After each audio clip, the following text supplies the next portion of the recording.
Hello student, स्वागत है आप सभी का एक बार फिर से हमारे इस ऑफिशियल यूट्यूब चैनल में जिसका नाम है सोल सॉल्यूशन।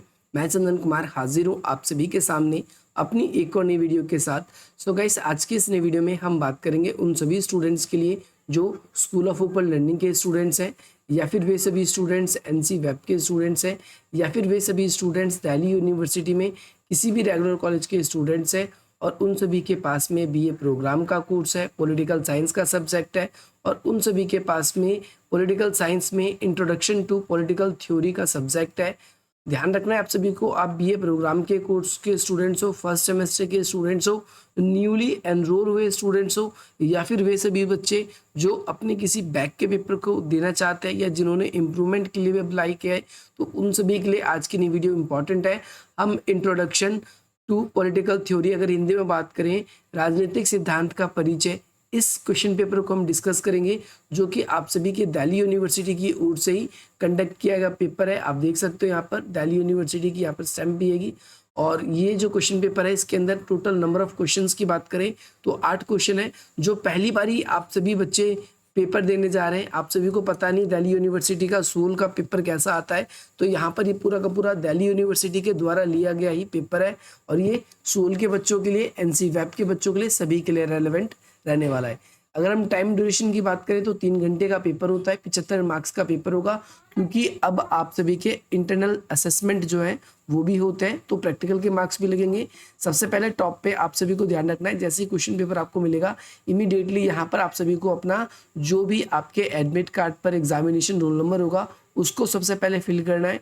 इसके बाद में यहाँ पर आप सभी के लिए 2 इंस्ट्रक्शंस आती है। सबसे पहली बात तो जितने भी क्वेश्चन आएंगे सभी इक्वल मार्क्स के होंगे, और आप सभी को क्या करना है, या तो इंग्लिश लैंग्वेज का या फिर हिंदी लैंग्वेज का, या तो इंग्लिश भाषा का या फिर हिंदी भाषा का आप सभी को क्वेश्चन में आंसर लिखते समय प्रयोग करना है। और यहाँ पर आपको ये अच्छे से देख लेना है कि क्वेश्चन के अंदर आपको 4 क्वेश्चन करने हैं या फिर आपको 5 क्वेश्चन करने हैं, क्योंकि कुछ पेपर आपके ऐसे भी होंगे जिसके अंदर आपको 4 क्वेश्चन करने होंगे, और कुछ क्वेश्चन ऐसे भी होंगे जिसमें आपको 5 क्वेश्चन करने होंगे। तो पहला क्वेश्चन आपकी स्क्रीन पर आ चुका है, जिसमें आपसे पूछा गया है, आपको डिस्कस करना है। बेसिकली आपका फर्स्ट क्वेश्चन जो है वो किसके ऊपर बेस्ड रहता है, पॉलिटिकल थ्योरी के ऊपर, क्योंकि आपको पता है आपकी बुक का नाम भी पॉलिटिकल थ्योरी है, तो आपके एग्जाम में यहाँ से क्वेश्चन बनना बहुत इंपॉर्टेंट बन जाता है। और जो बच्चे कॉलेज के स्टूडेंट्स हैं इस चीज़ को ध्यान रखेंगे, राजनीतिक सिद्धांत के आपको इसमें अनुभाव मूलक और आपके मूल्यपरक उपागमों को बताना है। अनुभाव मूलक और आप सभी को इसमें मूल्यपरक उपागमों को बताना है। बेसिकली अगर आप देखोगे तो इसके अंदर आपको डिस्कस करना है, किस चीज़ की अप्रोच को डिस्कस करना है, एक नॉमिनेटिव यानी जो इसकी आधुनिक अवधारणा है, एक आपकी परंपरावादी अवधारणा है। इस पर मैंने सेपरेट वीडियो बना रखी है, अगर आप लोगों ने नहीं देखा है तो आप देख सकते हो। इस वीडियो को मैंने आप लोगों के लिए पहले ही ऑलरेडी डिस्कस कर दिया है। इसके बाद सेकंड क्वेश्चन आपकी स्क्रीन पर आ चुका है। यहाँ पर सेकंड क्वेश्चन है। अब आप बोलोगे इस वीडियो में तो है नहीं, क्योंकि एक क्वेश्चन का आंसर जो है, जो बच्चे नए स्टूडेंट्स हैं मैं उनको बता दूं, ये आपको एक क्वेश्चन का आंसर जो है वो 5 से प्लस पेजेस में देना होता है, क्योंकि यहाँ पर क्वेश्चन की मार्क्स की बात करें तो मार्क्स एक्स्ट्रा है। जैसे आप 6 मार्क्स का क्वेश्चन अब तक क्लास 12th में लिखते थे तो आप लगभग 1.5 पेज लिखते थे, 1.5 लिखते थे इसको। लेकिन अब जो है क्वेश्चन अगर वेटेज की बात करोगे, जैसे 4 क्वेश्चन करने 75 में से, तो लगभग लगभग आप देखोगे 18 या 17 कुछ मार्क्स बनेंगे आप सभी के। 1 मार्क्स का है तो आप 3 के हिसाब से भी करोगे तो लगभग 5 पेजेस आपको लिखने हैं। फिर इसमें क्योंकि क्वेश्चन के अंदर 3 पार्ट बहुत इंपॉर्टेंट होते हैं। सबसे पहला पार्ट आपको क्वेश्चन के अंदर क्या बनाना होता है, क्वेश्चन के अंदर आपको बनाना होता है इसकी भूमिका, फिर आपको इसके अंदर इसके बनाना होता है, इसका भूमिका का मतलब है इंट्रोडक्शन, फिर इसका मेन जो क्वेश्चन पूछा गया आपको पहले वो एक्सप्लेन करना है, और क्वेश्चन के लास्ट में आपको जब आप इसको खत्म करोगे तो आप हर एक क्वेश्चन में निष्कर्ष लिखोगे। बिना निष्कर्ष के आपका जो आंसर है वो अधूरा माना जाएगा, चाहे वो इतिहास का आंसर हो चाहे वो पॉलिटिकल का आंसर हो। तो यहाँ पर आपको ईसाई बर्लिन जो है या फिर बर्लिन लिखा जाए, दोनों ही की बात है। इसमें आपको स्वतंत्रता की सकारात्मक और नकारात्मक अवधारणा बतानी है। अब आप बोलोगे यहाँ पर कहीं पर लिखा तो नहीं है, पर आपको याद रहना चाहिए, क्योंकि जो ईसाई बर्लिन है उन्होंने स्वतंत्रता की नकारात्मक और सकारात्मक अवधारणा को ही एक्सप्लेन किया है। अब आपके मन में सवाल आ सकता है कि स्वतंत्रता की नकारात्मक अवधारणा ये क्या होती है? तो स्वतंत्रता की जो नकारात्मक अवधारणा है, इसके अंदर बेसिकली ये कहा जाता है कि एक व्यक्ति जो है उसे पूर्ण रूप से स्वतंत्रता होनी चाहिए, ताकि वो अपने अधिकारों का अधिक से अधिक क्या कर सके, उपभोग कर सके, अपने अधिकारों का अधिक से अधिक वो यूज़ कर सके।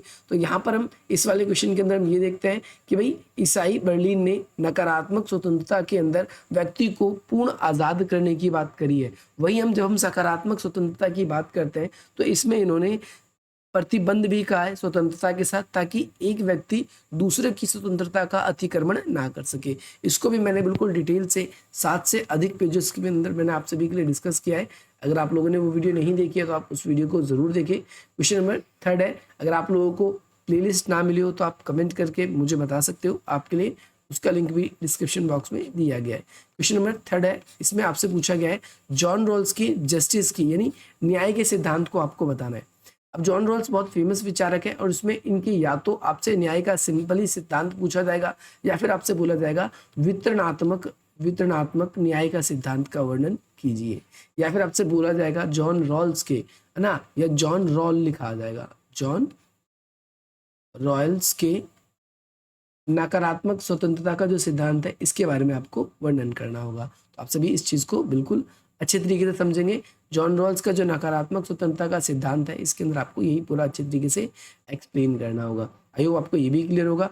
अब सकारात्मक वितरणात्मक न्याय का सिद्धांत क्या है, जॉन रॉल्स ने कैसे किया? सबसे पहली बात तो ये एक उदारवादी विचारक थे, मैं आपको बता दूं। अब आपके मन में सवाल आएगा, उदारवादी विचारक, ये उदारवाद किसे कहते हैं? देखो पॉलिटिकल के अंदर जब आप पॉलिटिकल साइंस पढ़ते हो तो उसके अंदर 2 अवधारणा बहुत इंपॉर्टेंट बन जाती है। एक होती है आपकी उदारवाद और दूसरे नंबर पे आप सभी का होता है मार्क्सवाद। जो उदारवाद होता है उसके अंदर हम देखते हैं व्यक्ति को अधिकतर स्वतंत्रता की बात करते हैं, और मार्क्सवाद के अंदर कहते हैं कि समानता की बात होनी चाहिए।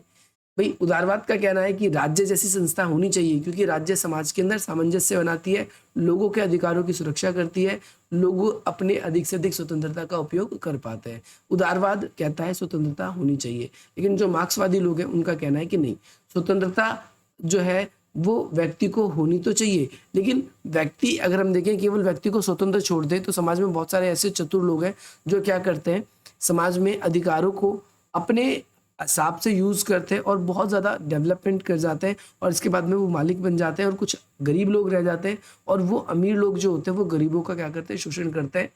वो बेसिकली स्टेट जैसी संस्थाओं को बिल्कुल गलत बोलते हैं सरकार जैसी कोई चीज़ नहीं होती। मार्क्सवाद कहता है कि सरकार बेसिकली अमीर लोग ही बनाते हैं, और सरकार क्यों बनाते हैं? गरीब व्यक्ति, अगर आप कहते हो कि लोकतंत्र है तो लोकतंत्र में गरीब व्यक्ति क्या करता है, केवल चुनाव में वोट डालता है। कभी गरीब व्यक्ति चुनाव में एक तरीके से रिप्रेजेंटेटिव के रूप में खड़ा उतर ही नहीं पाता। अब आपके मन में सवाल आएगा कि क्यों नहीं उतर पाता? क्योंकि चुनाव के समय में बहुत सारा पैसा खर्चा करना पड़ता है, जो कि एक गरीब व्यक्ति कभी अफोर्ड नहीं कर पाता, और इसीलिए वो हमेशा चुनाव के अंदर वोट डालता ही है, कभी रिप्रेजेंटेटिव नहीं बन पाता। तो यहाँ पर केवल हम व्यक्ति को आज़ाद छोड़ दें और कहें कि इससे व्यक्ति का विकास हो जाएगा, तो ऐसा बिल्कुल भी नहीं है।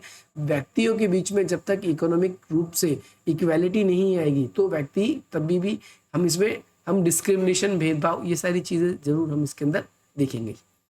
नेक्स्ट क्वेश्चन आपकी स्क्रीन पर ये है, इसमें आपसे पूछा गया है कि अवसर की समानता के विचार का बताइए।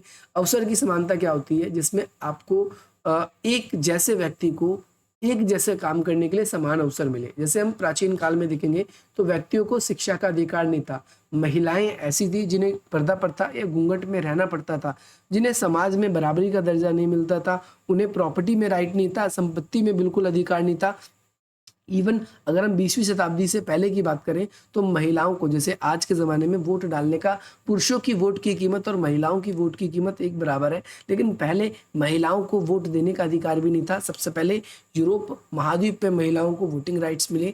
आपको पता है पहले वहाँ पर केवल पुरुष, और पुरुष में भी केवल जो धनी व्यक्ति थे, जो समाज में अपना प्रभुत्व रखते थे, केवल ऐसे व्यक्ति ही समाज में वोट डाल सकते थे। तो अवसर की समानता एक समाज में अच्छा जीवन जीने के लिए बहुत उपयोगी है, जो कि होना चाहिए, और इस वाले क्वेश्चन को भी हम बिल्कुल अच्छे से एक्सप्लेन करेंगे। नेक्स्ट क्वेश्चन है, अधिकारों की 3 पीढ़ियों को बताइए। ये क्वेश्चन आप सभी के लिए बताया जा चुका है ऑलरेडी, तो आप उस वाली वीडियो से देखेंगे। नेक्स्ट क्वेश्चन है, क्योंकि इसमें हम ओनली पेपर को डिस्कस कर रहे हैं ताकि आपको मन में एक आइडिया लग जाए कि पेपर में क्वेश्चन कैसे आते हैं। और किस तरीके से क्वेश्चन पूछे जाएंगे, क्या लैंग्वेज रहेगी, इंग्लिश में होगा कि नहीं, हिंदी में होगा कि नहीं। दूसरी चीज़, अगर आपको सेपरेट कोई भी टॉपिक पढ़ना है तो आप उसकी वीडियो बनाई दी गई है, प्लेलिस्ट होगी, उसमें आप डायरेक्टली उन वीडियोस को चेकआउट करेंगे और पूरी की पूरी वीडियो देखकर अधिक से अधिक अपना प्रेम दिखाने का प्रयास करेंगे। जो कुछ भी अगर आपको पसंद आएगा आप हमें कमेंट के माध्यम से बताएंगे और हमारे चैनल को सब्सक्राइब भी करेंगे। अगला क्वेश्चन है, सुरक्षात्मक भेदभाव या फिर आपके पेपर में संरक्षात्मक भेदभाव, दोनों में से कुछ भी लिखा आ जाए तो दोनों क्वेश्चन कोई डिफरेंट नहीं है, दोनों क्वेश्चन सेम है, आप सभी को पेपर में कंफ्यूज नहीं होना है। तो संरक्षात्मक भेदभाव और सुरक्षात्मक भेदभाव सेम है। अब इसमें यह बताया जाता है कि जो ऐसे हमारे वर्ग के लोग हैं जिनका डेवलपमेंट नहीं हो पाता तो उनके लिए हम समाज में आरक्षण या फिर कुछ खास व्यवस्थाएं करते हैं, तो ये समानता के सिद्धांत के बिल्कुल खिलाफ होता है। अगर हम आरक्षण कर देते हैं, आपने देखा है तो ऐसे बहुत से लोग हैं जो आरक्षण केवल जाति की वजह से या फिर इनकम की वजह से उठाते हैं और कई बार वो उनसे बाहर निकलने का भी मौका नहीं मिल पाता, या फिर हम ये भी कह सकते हैं कि कभी भी वो अपने आप से मेहनत करने की कोशिश नहीं करते। तो यहाँ पर संरक्षात्मक भेदभाव, लेकिन इसके पीछे विपक्ष में भी तर्क है। तो यहाँ पर न्यायोचित के बारे में बात हुई है, हमें ये बताना है कि ये क्यों ठीक है। तो ये ठीक इसलिए है क्योंकि समाज में बहुत सारे समय से हम देखते हैं कि भाई बहुत सारे लोगों को उनके जाति, धर्म, इन सब बातों के आधार पे उन्हें क्या किया गया है, दबाया गया है, जिसकी वजह से वो क्या नहीं कर पाए, अपना डेवलपमेंट नहीं कर पाए। तो उनके लिए ये ज़रूरी हो गया है कि अब सरकार उनके लिए कुछ ऐसी व्यवस्थाएं करे जिससे उनका क्या हो सके भाई,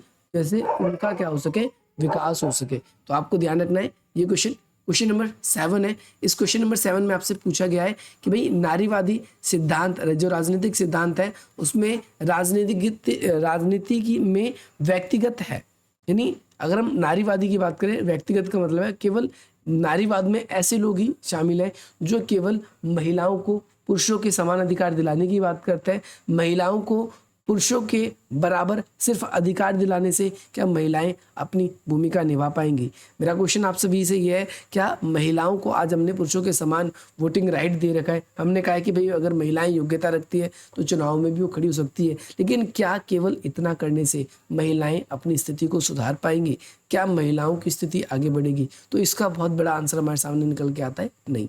महिलाओं को केवल और हम पुरुषों के समान अधिकार दिलाने की बात करें तो इससे केवल महिलाओं का डेवलपमेंट नहीं होता, महिलाओं को डेवलपमेंट के रूप में और चीज़ें भी उनके लिए करनी पड़ेगी, जैसे उनको एजुकेशन में या फिर उनका एम्पावरमेंट है, इन सारी चीज़ों पे हमें ध्यान देना होगा। अगला क्वेश्चन है शॉर्ट नोट। ये क्वेश्चन आप लोगों के लिए बहुत इंपॉर्टेंट बन जाता है और ये इंपॉर्टेंट आप सभी के लिए इसलिए बन जाता है क्योंकि इसमें से आपको सबसे ज़्यादा मार्क्स मिलते हैं। यहाँ पर आप लोगों के लिए 4 पॉइंट आए और इन 4 में से कोई आपको 2 करने हैं, जो आपकी मन करे वो आपको एनी 2 करने। और इसमें क्या होता है कि जैसे एक लॉन्ग क्वेश्चन है उसमें आपको लगभग 5 पेज लिखने, इसमें आपको 2-2.5 पेज लिख दोगे, आपको ठीक ठाक नंबर मिल जाते हैं। एक क्वेश्चन इसमें मान कर चलता हूँ मैं, एक 18 मार्क्स का बन रहा है, मान के चलो 18 चौक 72। देखो मैं इस तरीके से लेके चल रहा हूँ क्योंकि लेकिन 75 नंबर का पेपर आता है तो 18 से तो ऊपर ही होगा, मैं 18 नंबर ही मान के चल रहा हूँ। तो 18 में से अगर आप लॉन्ग क्वेश्चन अटेंड करते हो तो वहाँ पर आपको मैक्सिमम, आप बहुत अच्छा आंसर लिखते हो तो आपको 14 मार्क्स मिलते हैं, नहीं तो जनरली 12 नंबर आपको मिलते हैं। लेकिन शॉर्ट नोट करोगे तो एक क्वेश्चन 9 नंबर का लगभग बनेगा आप सभी के लिए, और इस 9 में से आप क्योंकि कम लिखना होता है इसके अंदर तो आपको इजीली, मैं आपको बताऊं इजीली आपको 7 भी मिल जाते हैं। आपको कई बार आपने बहुत अच्छा लिखा है तो आपको 8 भी मिल सकते हैं, नहीं तो आपको 6.5 तो मिलेंगे। तो यहाँ पर इजीली आप इतने मार्क्स ले लोगे, थोड़ा अच्छा लिखोगे तो इतने मिलेंगे, और अच्छा लिखोगे तो इतने मिलेंगे, और अच्छा लिखोगे तो आपको 9 में से 9 मिलेंगे। तो यहाँ पर हम ये भी देख रहे हैं कि जैसे इसमें लिखा हुआ है आत्मा संबंधित और न्याय संबंधित कार्य, तो इसमें से 2 करने आपको। अगर कोई इसमें से ऐसा है नहीं लग रहा तो आप इसको मत अटेंड करिए, आप इसके अंदर से अटेंड कर लीजिए। जैसे यहाँ पर है बोलने का अधिकार, तो राइट टू स्पीच है, बोलने का अधिकार, अभिव्यक्ति की स्वतंत्रता का अधिकार, इसको भी हम आपको अच्छे से एक्सप्लेन करते हैं, इसको भी पढ़ाते हैं। तो ये क्वेश्चन भी हमने पढ़ा रखा है। नागरिक के अधिकार, तो नागरिक के अधिकार आपको एक्सप्लेन करना है, या जेंडर की अवधारणा, अगर आपने नारीवादी या हमसे प्रीत सत्ता, अगर आपने अच्छी तरीके से पेट्रियार्की पढ़ रखा है तो आपको इस क्वेश्चन को करने में कोई दिक्कत नहीं होगी। आप पहला क्वेश्चन अगर नहीं भी कर पाते तो आप 1, 2, 3 इसमें से तीनों इजीली कर लेते, जो आपके एग्जाम में आपको फुल एंड फाइनल मार्क्स मिलाने वाला था। मैं आशा करता हूँ आपको ये वीडियो पसंद आएगी। अगर आप लोगों को ये वीडियो पसंद आए तो आप इस वीडियो को लाइक करें। डिस्क्रिप्शन बॉक्स में आप सभी के लिए कुछ वेरियस लिंक दिए गए। आप हमारे साथ इंस्टाग्राम पे जुड़ना चाहते हैं तो आप हमसे इंस्टाग्राम पे जुड़ सकते हैं। आप हमारी वीडियो को लाइक करना चाहते हैं तो आप हमारी वीडियो को लाइक कर सकते हैं, अधिक से अधिक मित्रों तक शेयर कर सकते हैं और हमारे इस चैनल को सब्सक्राइब भी कर सकते हैं, ताकि अगली वीडियो का जैसे ही नोटिफिकेशन आपके पास पहुँचे तो आप उसका पूरा लाभ उठा सकें। बाकी मिलते हैं हम आप सभी से अपनी अगली वीडियो में। जय हिंद, जय भारत।